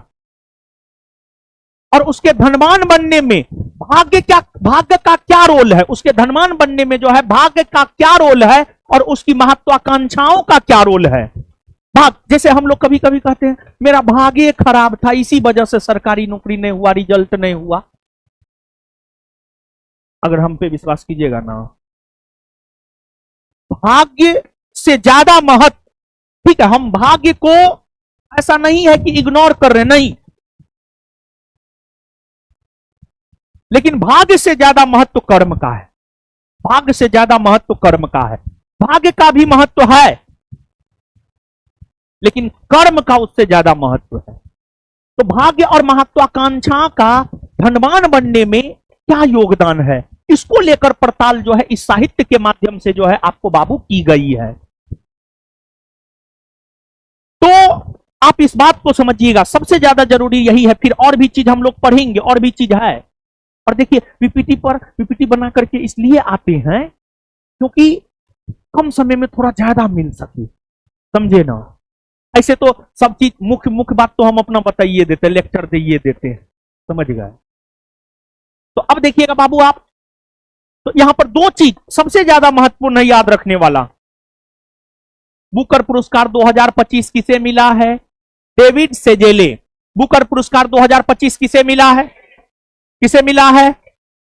किस उपन्यास के लिए? किस उपन्यास के लिए? किस उपन्यास के लिए? हैं? उसके बाद अंतर्राष्ट्रीय बुकर पुरस्कार 2025 किसे मिला है? अंतर्राष्ट्रीय बुकर पुरस्कार 2025 किसे मिला है? और कौन साहित्य के लिए? कौन साहित्य के लिए? हार्ट लैम्प के लिए। इसका अंग्रेजी में अनुवाद कौन किया है? दीपा भस्ती। दीपा, मूल बात यही याद रखना। लेकिन अब अन्य चीजों को भी हम लोग देख लेते हैं। बुकर पुरस्कार। बुकर पुरस्कार विश्व का सर्वोत्तम साहित्य पुरस्कार है। बुकर पुरस्कार हो या अंतर्राष्ट्रीय बुकर पुरस्कार हो, यह सब साहित्य के क्षेत्र में दिया जाता है। तो बुकर पुरस्कार हो या अंतर्राष्ट्रीय बुकर पुरस्कार हो, किस क्षेत्र में दिया जाता है? साहित्य। किस क्षेत्र में? पुरस्कार की स्थापना कब हुई है? 1969। पुरस्कार की स्थापना कब हुई है? 1969। कहां? ब्रिटेन में। किसके द्वारा दिया जाता है? मैककॉनेल लिमिटेड द्वारा। मैककॉनेल लिमिटेड द्वारा। 2002 में पुरस्कार का संचालन बुकर पुरस्कार फाउंडेशन को हस्तांतरित कर दिया गया। तो वर्ष 2002 में पुरस्कार का संचालन बुकर पुरस्कार फाउंडेशन को हस्तांतरित कर दिया गया। यह पुरस्कार अंग्रेजी में लिखे गए और यूनाइटेड किंगडम या आयरलैंड में प्रकाशित सर्वश्रेष्ठ उपन्यास को दिया जाता है। शुरुआत में यह पुरस्कार कॉमनवेल्थ और आयरलैंड के लेखकों को दिया जाता था, लेकिन अब विश्व के किसी भी देश के लेखकों को दिया जाता है। यानी शुरू में बुकर पुरस्कार जो है सिर्फ कॉमनवेल्थ राष्ट्रमंडल एक संगठन है, राष्ट्रमंडल का सदस्य राष्ट्र वही बन सकता है जो कभी ना कभी ब्रिटेन का उपनिवेश रहा है।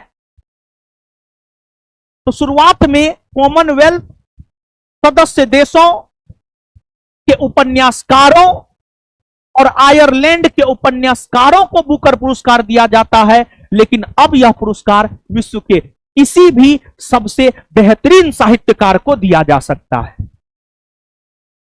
बुकर पुरस्कार के लिए पात्रता। बुकर पुरस्कार मूलतः अंग्रेजी में लिखे गए तथा यूके एवं आयरलैंड में प्रकाशित किसी भी उपन्यास को दिया जाता है। वह उपन्यास अंग्रेजी में एक मौलिक रचना होनी चाहिए, ना कि अनुवाद। हम आपको क्या बोले? बुकर और अंतर्राष्ट्रीय बुकर पुरस्कार के अंतर में क्या बोले थे? वही बात ना बोले थे। उपन्यास किसी पंजीकृत यूके या आयरिश प्रकाशक द्वारा प्रकाशित किया जाना चाहिए। स्वप्रकाशित उपन्यास इसके लिए पात्र नहीं है। पुरस्कार राशि विजेता को 50,000 पाउंड दिया जाता है तथा प्रत्येक शॉर्टलिस्ट लेखक को 2500 पाउंड दिया जाता है। पहला बुकर पुरस्कार विजेता P.H. न्यूबी, जिसे 1969 में दिया गया है और उन्हें उपन्यास समथिंग टू आंसर फॉर के लिए दिया गया है। फिर पहली महिला पुरस्कार विजेता बर्निस रूबेंस 1970 में मिला है और उन्हें उपन्यास द इलेक्टेड मेंबर के लिए मिला है। फिर बुकर पुरस्कार 2025 डेविड सेजेलो को मिला है। फ्लैश नामक साहित्य के लिए मिला है। उपन्यास का सार है। उपन्यास फ्लैश एक व्यक्ति की कहानी बताता है जो हंगरी में गरीबी से लंदन में धन की ओर बढ़ता है और इसमें भाग्य और महत्वाकांक्षा की पड़ताल की गई है। वर्ष 2024 के बुकर पुरस्कार, वर्ष 2024-25 दोनों याद रखना। 2024 का बुकर पुरस्कार जो है ब्रिटिश लेखिका सामंथा हार्वे को दिया गया है और उनके उपन्यास ऑर्बिटल के लिए। ऑर्बिटल के लिए तो 2024 का बुकर पुरस्कार किसे मिला है? 2024 का बुकर पुरस्कार कौन उपन्यास के लिए? कौन उपन्यास के लिए? अब भारत एवं भारतीय मूल के बुकर पुरस्कार विजेता कौन कौन भारतीय और भारतीय मूल के हैं जिन्हें बुकर पुरस्कार मिला है? तो उसमें अरुंधति राय का नाम आता है। उन्हें 1997 ईस्वी में बुकर पुरस्कार the God of small things के लिए मिला है। तो बुकर पुरस्कार विजेता भारतीय अरुंधति राय है जिन्हें 1997 में उनकी पुस्तक the God of small things के लिए मिला है। फिर किरण देसाई है जिन्हें 2006 में उनके उपन्यास द इनहेरिटेंस ऑफ लॉस के लिए मिला है। अरविंद अडिगा है जिन्हें 2008 में द व्हाइट टाइगर के लिए मिला है। फिर भारतीय मूल का सलमान रुश्दी है जिसे मिडनाइट चिल्ड्रेन के लिए 1981 में मिला है। वीएस नैपोल है जिसे 1971 में फ्री स्टेट के लिए मिला है। फिर बुकर पुरस्कार और अंतर्राष्ट्रीय बुकर पुरस्कार के बीच अंतर समझाए हैं, पढ़ देते हैं। बुकर पुरस्कार मूलतः अंग्रेजी में लिखी गई सर्वश्रेष्ठ एकल कथा कृति के लिए दिया जाता है 1969 से। अंतर्राष्ट्रीय बुकर पुरस्कार यह किसी भी भाषा में लिखी गई हो तथा उसे अंग्रेजी भाषा में अनुवाद किया गया हो, अनुवादित अंग्रेजी संस्करण यूनाइटेड किंगडम या आयरलैंड गणराज्य में प्रकाशित किया गया हो। स्थापना इसकी अंतर्राष्ट्रीय बुकर पुरस्कार की स्थापना 2005 में हुई है। 2005 में शुरू में यह प्रत्येक 2 वर्ष के अंतराल पर दिया जाता था, लेकिन 2016 ईस्वी से इसे वार्षिक कर दिया गया है। अब प्रत्येक वर्ष जो है अंतर्राष्ट्रीय बुकर पुरस्कार भी दिया जाता है और अंतर्राष्ट्रीय बुकर पुरस्कार 2025 बानो मुश्ताक को मिला हार्टलैम्प के लिए, जिसका अनुवाद दीपा भास्ती ने किया है। पुरस्कार राशि 50,000 पाउंड है। और वर्ष 2024 के लिए अंतर्राष्ट्रीय बुकर पुरस्कार विजेता है जेपी जेनी एपर्नबेक। जेनी एपर्नबेक जर्मन लेखिका है और उन्हें रचना केरोस के लिए दिया गया है और उसका अनुवाद किया था माइकल हॉफमैन। Michael Hoffmann. फिर गीतांजलि श्री वर्ष 2022 में अंतर्राष्ट्रीय बुकर पुरस्कार जीतने वाली पहली भारतीय लेखिका बनी। उसका उपन्यास था टॉम ऑफ सैंड, रेत की समाधि। तो ये 3 टॉपिक हमने आपको शुरू में बोला था पढ़ाने के लिए।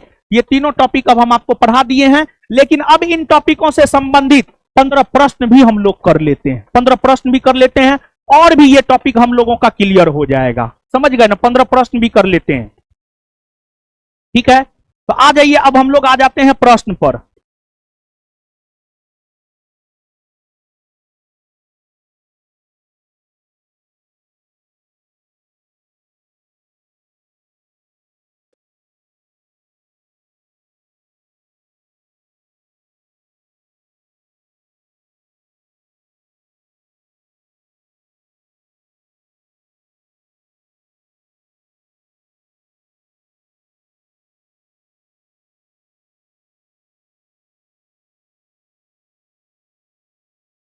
सुनिए, एगो चीज जो तभी हम स्पष्ट नहीं कर पाए थे, थोड़ा आप देख लीजिएगा।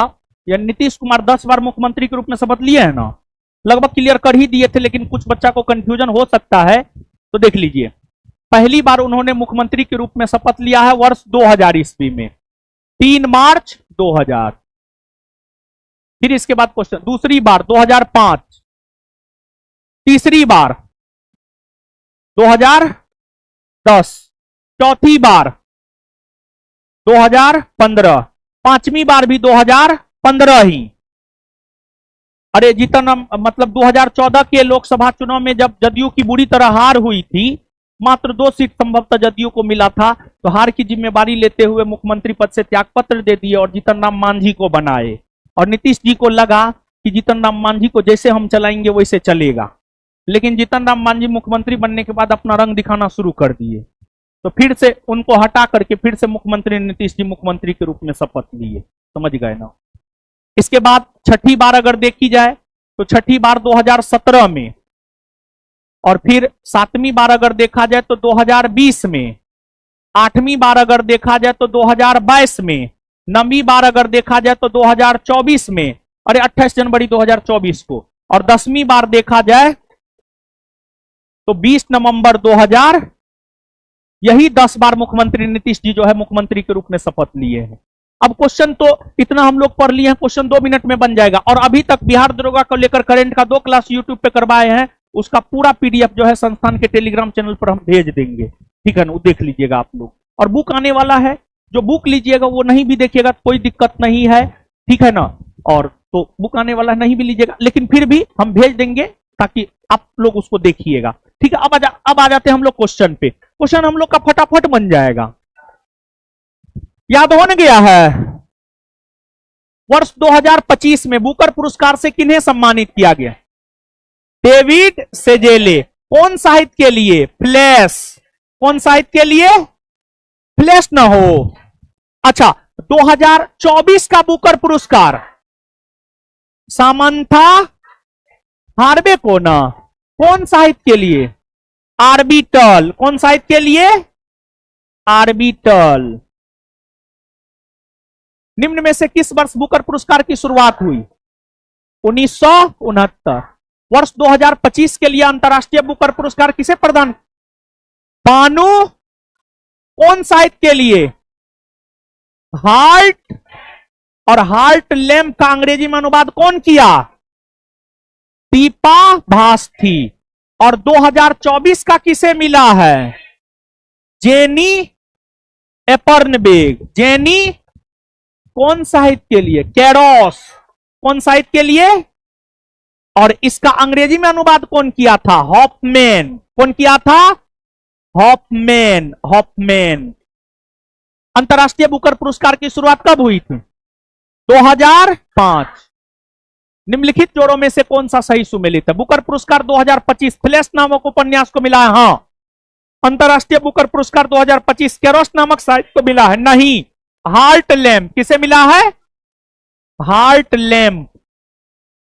बुकर पुरस्कार 2024 ऑर्बिटल, हाँ ऑर्बिटल को मिला है ना जी।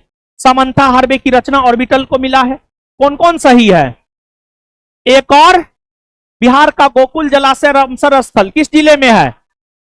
बक्सर में है। गोगाबिल झील के कितने क्षेत्रफल को रामसर स्थल घोषित किया गया है? 86.6 हेक्टेयर। बिहार का पहला रामसर स्थल कांवड़ झील, जो कि कहां है? बेगूसराय में। बेगूसराय में ना है। यह किस प्रकार के झील का उदाहरण है? गोखुर झील। गोखुर झील, गोखुर झील। देखिए वैसा झील जिसकी आकृति गाय के खुर के समान हो, गाय के खुर के समान हो, उसी को गोखुर झील कहा जाता है। भारत का 94वां रामसर स्थल बिहार के किस जिले में स्थित है? 94वां रामसर स्थल कौन है? गोगाबिल झील। गोगाबिल झील। और गोगाबिल झील कहां है? कटिहार में। कहां है? कटिहार में। भारत के किस राज्य में सबसे ज्यादा आर्द्र भूमि की संख्या? तमिलनाडु में। भारतीय निर्वाचन आयोग ने बिहार विधानसभा चुनाव के आम चुनाव कार्यक्रम की घोषणा कब की है? 6 अक्टूबर 2000। बिहार विधानसभा चुनाव 2025 कुल कितने चरण में हुए? 2 चरण ना। 6 नवंबर और। बिहार विधानसभा चुनाव 2025 में फर्स्ट टाइम वोटरों की संख्या लगभग कितनी है? 14 लाख। कितनी है? बिहार विधानसभा चुनाव 2025 में कुल कितने प्रतिशत मतदान हुए हैं? 67.13%। बिहार विधानसभा चुनाव 2025 के परिणामों का पार्टियों के साथ मिलान करें। भारतीय जनता पार्टी 89, राष्ट्रीय जनता दल 25, जनता दल यूनाइटेड 85, लोजपा रामविलास पासवान 19। क्या होगा उत्तर? 2 3 1 4। 2 3 1 4।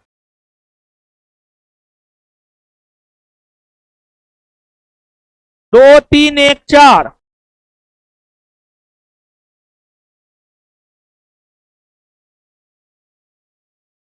अब हुआ सही। 2 3 1 4 अब सही हुआ। चलिए खत्म। खत्म। क्या बोले? होमवर्क। ठीक है ऑनलाइन कटवा देते हैं, उसके बाद होमवर्क। 1 मिनट। इसका पीडीएफ हम संस्थान के टेलीग्राम चैनल पर भेज देंगे, ठीक है ना बाबू? और हम सूचना दे दे बैच को लेकर भी थोड़ा सा। देखिए 71वीं मेंस का बैच जो है 21 नवंबर यानी बीता कल से शुरू हो गया है। शाम में 6 से 9 इसका समय है। 71वीं मेंस टेस्ट सीरीज 23 नवंबर यानी आने वाला कल से शुरू हो रहा है। टाइमिंग है 2 से 5। और फिर 72वीं फाउंडेशन बैच जो है 2 दिसंबर से शुरू हो रहा है, जिसका समय है 9 AM से 12 AM सुबह में बीपीएससी सेंटर पर। ये तीनों बैच बीपीएससी सेंटर पर चलता है। अब देखिएगा बाबू, आप जो भी लोग ऑनलाइन कर रहे हैं, सभी लोग समय दिए हैं, सबको बहुत बहुत धन्यवाद। और फिर आपको पीडीएफ जो है हम भेजवा देते हैं संस्थान के टेलीग्राम चैनल पर। 2 क्लास करंट का हुआ है दरोगा एग्जाम को लेकर के। आगे बहुत सारा करंट होगा क्लास का संस्थान के यूट्यूब चैनल पर। आप मान करके चलिए करंट का जो है 25 से 30 क्लास जो है आपको होगा, समझ गए? और दूसरी बात, एक और हम अनाउंसमेंट करना चाह रहे हैं। देखिए जो पद्धति और प्रक्रिया की शुरुआत हमने 2018-19 ईस्वी में किया है, उस पर हम आज भी कायम हैं। कोचिंग की शुरुआत से लेकर आज तक कायम। हम हमेशा बिहार दरोगा का टेस्ट निःशुल्क कुछ ना कुछ करवाए हैं। तो इस बार भी हर साल की भांति इस साल भी बिहार दरोगा का 12 test, 12 revision test, 12 revision test, 12 नहीं, बिहार दरोगा का 32, सॉरी, बिहार दरोगा का 32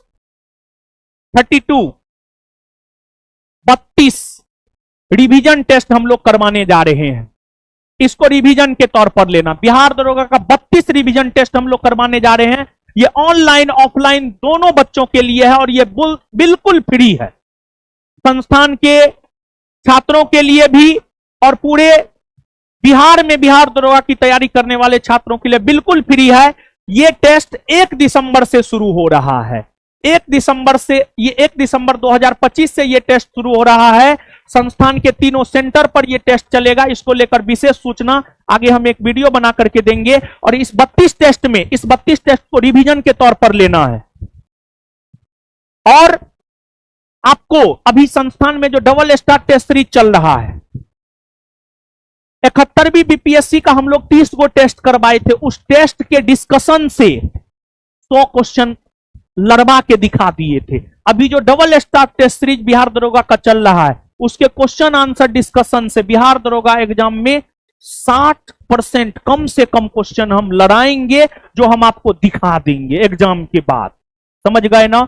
और इसके बाद इन सभी चीजों के अलावे, मतलब डबल स्टार टेस्ट सीरीज बड़ी महत्वपूर्ण है और उसका डिस्कशन बड़ी महत्वपूर्ण है, लेकिन इसके बाद एक रिवीजन के तौर पर एक रिवीजन दरोगा टेस्ट सीरीज की शुरुआत हम लोग 1 दिसंबर से करने जा रहे हैं, जिसमें हम 32 टेस्ट आपको करवाएंगे।